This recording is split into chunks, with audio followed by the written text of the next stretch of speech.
she sent her husband to prison. 7 years later, she's there to greet him when he gets out. The long prison life changed Rip in ways no one expected. The angry man he once was has transformed into someone softer, more compassionate. He apologizes sincerely to his wife, admitting that she was right all along. He wants to start fresh with her, have a child, build the family they had once dreamed of. But that night, his wife revealed a secret to him. It turned out that shortly after he was imprisoned, Wendy discovered she was pregnant. At the time, she was in a terrible situation, emotionally and financially, and felt she couldn't bring another child into the world. So, with the help of her mother, she forged Rip's signature on the adoption papers and gave their baby up to a couple in Florida. After finding out the truth, Rip wants to bring their son back. He immediately contacts the authorities, insisting he knew nothing about Wendy's pregnancy and never signed the adoption papers. It's only now that he finds out he's the father of a 6-year-old boy. The one thing that I've held on to, sir, is my hope. My hope for a family to repair the damage that I've done, and my desire to be a father. What Rip and Wendy didn't expect was that their son, Joey, had been raised very well by the couple who adopted him. He lived in a big house and had a life of comfort. To nurture his interests, his adoptive mother, Molly, taught him how to paint, while his adoptive father, Jack, would sit beside them, playing guitar. The entire household was warm and harmonious. Jack would even take Joey out sailing from time to time. For the past 6 years, Jack and Molly had treated Joey as their own son, giving him everything they had. So when they heard that Joey's biological parents wanted to take him back, it felt like their worst nightmare coming true. Since learning that Joey might be taken away, Molly had been living in constant fear. Every night, she would hold Joey tightly just to fall asleep. Jack, on the other hand, searched everywhere for a lawyer, but the lawyer was blunt. He told them they had no chance. If it came to a lawsuit, their chances of winning were slim. Instead of wasting time on this, the lawyer suggested they think of other solutions. So, Jack turned to a friend who was a politician, hoping his connections could help. He didn't ask for much, just that Joey be allowed to stay with them. But the friend told him that his influence couldn't override the law, so he couldn't help either. Meanwhile, Rip and Wendy were preparing to welcome Joey home. They renovated the house and bought plenty of toys for him. However, the child services agent told them, "Well, there's a lot more to raising a child than toys and locks." We know.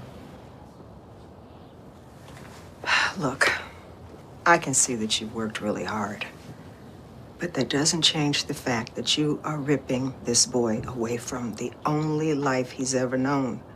He's coming from another world. Do you have any idea what that's going to do to him? A few days later, the court arranged for Joey to visit his biological parents. Jack lied to Joey, telling him he was going on a trip to a place called Ohio. Joey thought his parents would be accompanying him, but the couple clearly told him that it would be a solo trip.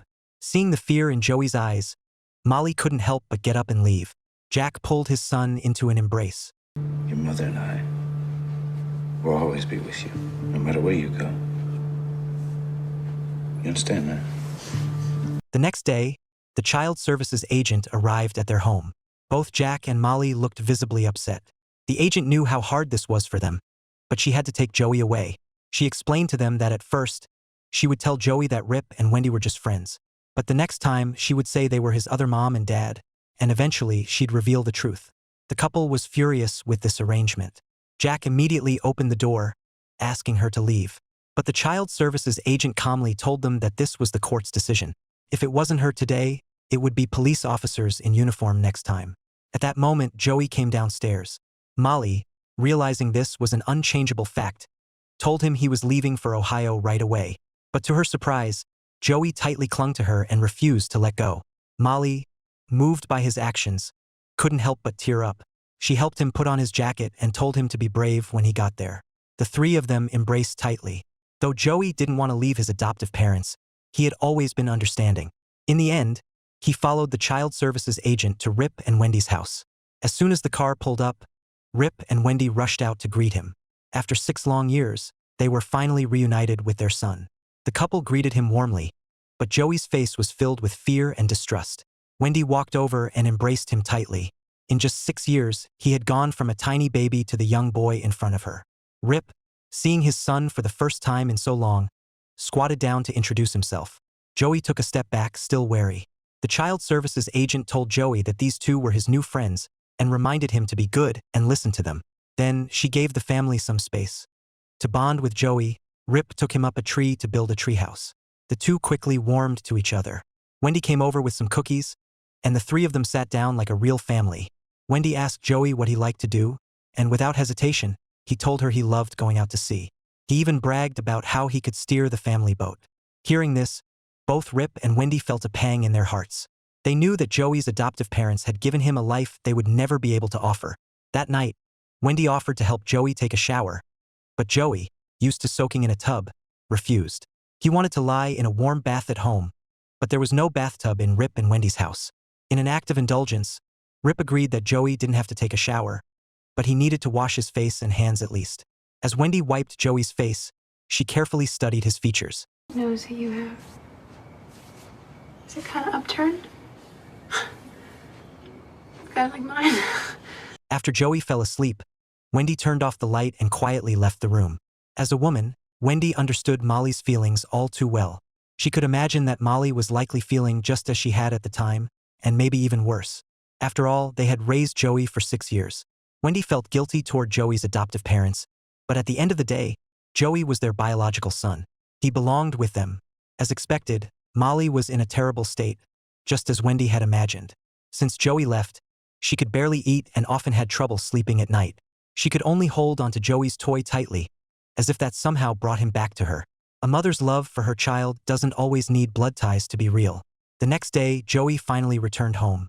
He happily told his adoptive parents about the fun he had at Rip and Wendy's house. Was Wendy nice to you? Yeah, Wendy was really nice. She cooks good, too. How was Rip?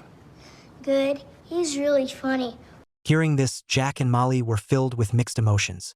Unable to contain himself any longer, Jack decided to go to Ohio. He found Rip, who had just gotten off work, and made him an offer to buy back Joey's custody. Jack handed him a check for $500,000, saying that if Rip signed the adoption papers, the money would be his. Rip was surprised at first but quickly responded, saying that if Jack could offer $500,000, he must be able to offer $1 million. Jack didn't hesitate and agreed. Rip then raised the price to $2 million. You said that so fast, I figured you'd come up with 2. Fine. Just sign it. $2 million.